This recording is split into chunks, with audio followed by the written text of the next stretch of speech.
The Ontario Drug Policy Research Network indicated a decrease in drug-related deaths last month compared to the same period last year. CTV's Madison Marier has more on the impacts of the opioid crisis in Sudbury. Every statistic represents a person, and in the quarterly update from the ODPRN, 605 people have passed away from drug-related causes in the last 3 months. In relation to the coroner's report that just came out, in Sudbury, there has been a slight decrease from the period of January to, I believe it's May or June, in 2025 compared to 2024. But again, the number is marginal and not a huge difference. It's really important that we humanize people and see folks as our neighbors, because they are our neighbors. These are our community members, our family, our friends, and really just remember that.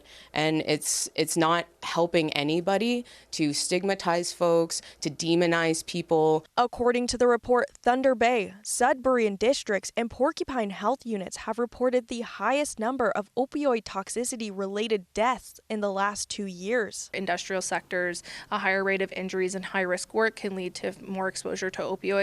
Also things like geographical isolation and not having the same access to supports and programs. And additionally, in Northern Ontario, we see a high rate of trauma and colonial trauma that can contribute to things like substance use and addiction. I think it's really important that folks remember that we're not even towards the end of the year yet, right? We're still in the third quarter of the year, and there are 75 suspected opiate overdose deaths in Sudbury and district over the past 7 months, and that is absolutely tragic. Pellin spoke about how these deaths can be prevented. I think the best thing folks can do is be trained on how to use naloxone and be trained on overdose recognition and response.